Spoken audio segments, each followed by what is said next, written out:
Hi everyone, and you are welcome to this lecture, Datetime Module. In this lecture, we will learn how to deal with date and time programmatically. Therefore, I will introduce Datetime Module. Then we will see how to define date, time, and date and time, how to parse a string into date and time, how to convert date and time into a string. Also, we will learn about date and time arithmetic. And finally, I will end up this lecture by a quick summary. So let's get started.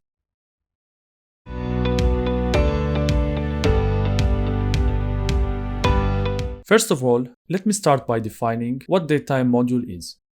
Datetime is a built-in module providing classes to work with date and time. And you have to know that below these classes, we have a number of functions to deal with dates, times, and time intervals.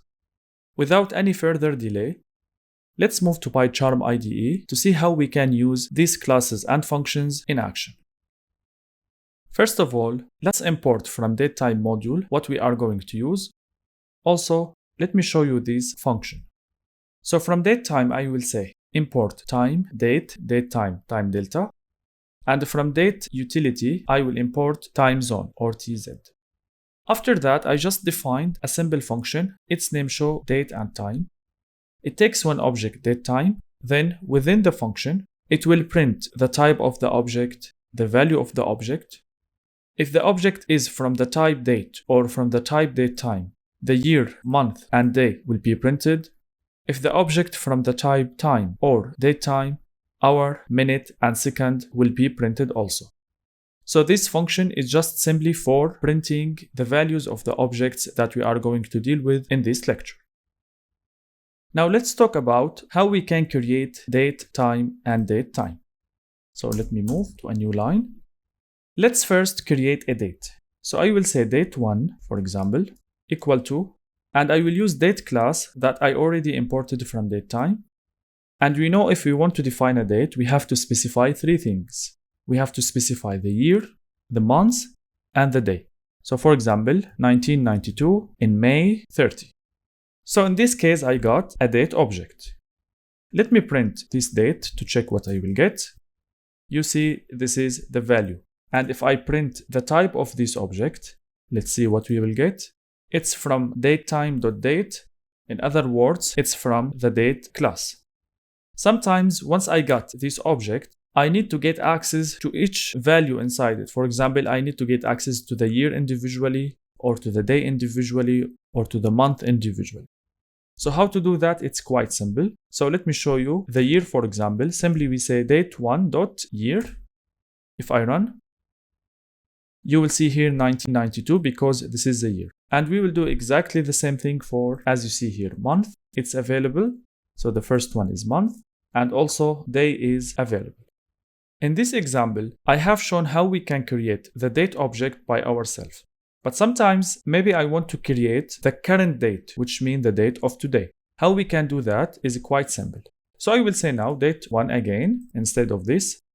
I will say date, which is the same class, but from this class I will use the function today. Today is a function that will give me the current date. So if I print now date1 to check the value, run. As you see, I get this date, which is 1st of September 2020. Which is the current date. Date1 now is just a date object, and you can access to the individual components, year, month, day, exactly how we did in the previous step. Now let's talk about time. And you will see that dealing with time is quite similar to dealing with date. So I want to create, for example, a time object of the following time. For that, I will use the class time, which has been imported from Datetime module. And then you have to specify also three things: hours, minutes, and second. Let me say I want the hour 12, 30, 59, for example. And then let me print the value time1, run. As you see here, I got the time that has been created. And then if I print the type of this object, run. As you see here, it's from the class time. Now let's say I want to access only to the minutes, let's say. So you have to say the object name dot and then minute. You can do the same thing exactly to get access to hour and second. So if I run, you will see here 30. Why 30? Because I have only 30 minutes inside this time. You have to know also that inside time class, there is no function that's able to give you the current time as we have in date class in order to get the current date.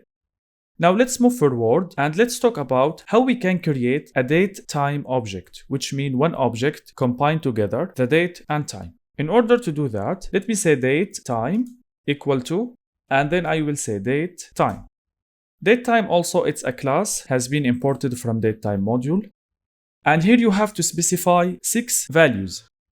As you see here, I have to specify year, month, day for date part, hour, minute, second for time part.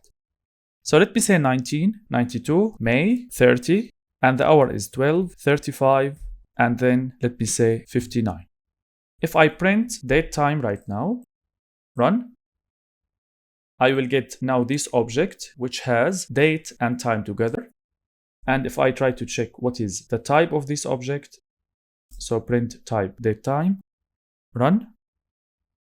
As you see here, it's from the class date time. Now let me show you the function that has been defined at the beginning of this lecture. If you remember, I defined this function, show date and time. And this function will help me to print easily all the objects that I'm going to define. So I will say show date and time, and I will give date time object, run. As you see here directly, this object gives me the type, the value of the year, month, day, and the value of hour, minutes, and seconds. And here, for example, we have 59 because the second here is 59. So it's quite straightforward function. Now let's talk about some useful functions that usually could use from datetime class. If you see here in this example, I created the datetime object by myself.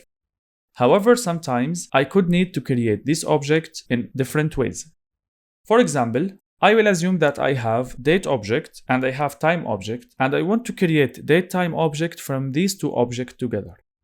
How I am able to do that? It's quite simple.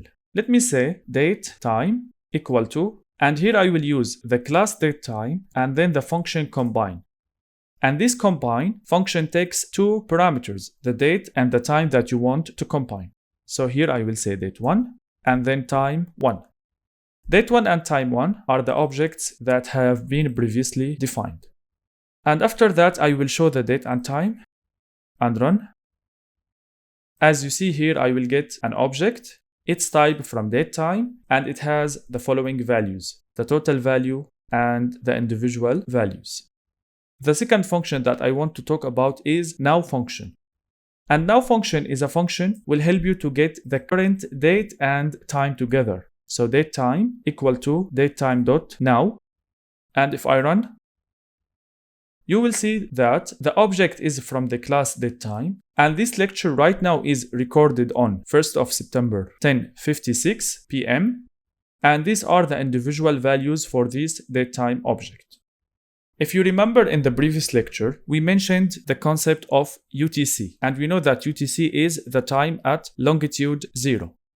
We can get access to this UTC time by using UTC now instead of now. If I run, you will see now that the time is different, the same date, but the time is different. And the difference is 8 hours, which means now the time in UTC or in longitude 0 is 2:55:7 a.m. And here all the individual values have been printed. So my friends, by reaching this point in this lecture, you should be able to create date object, time object, and datetime object.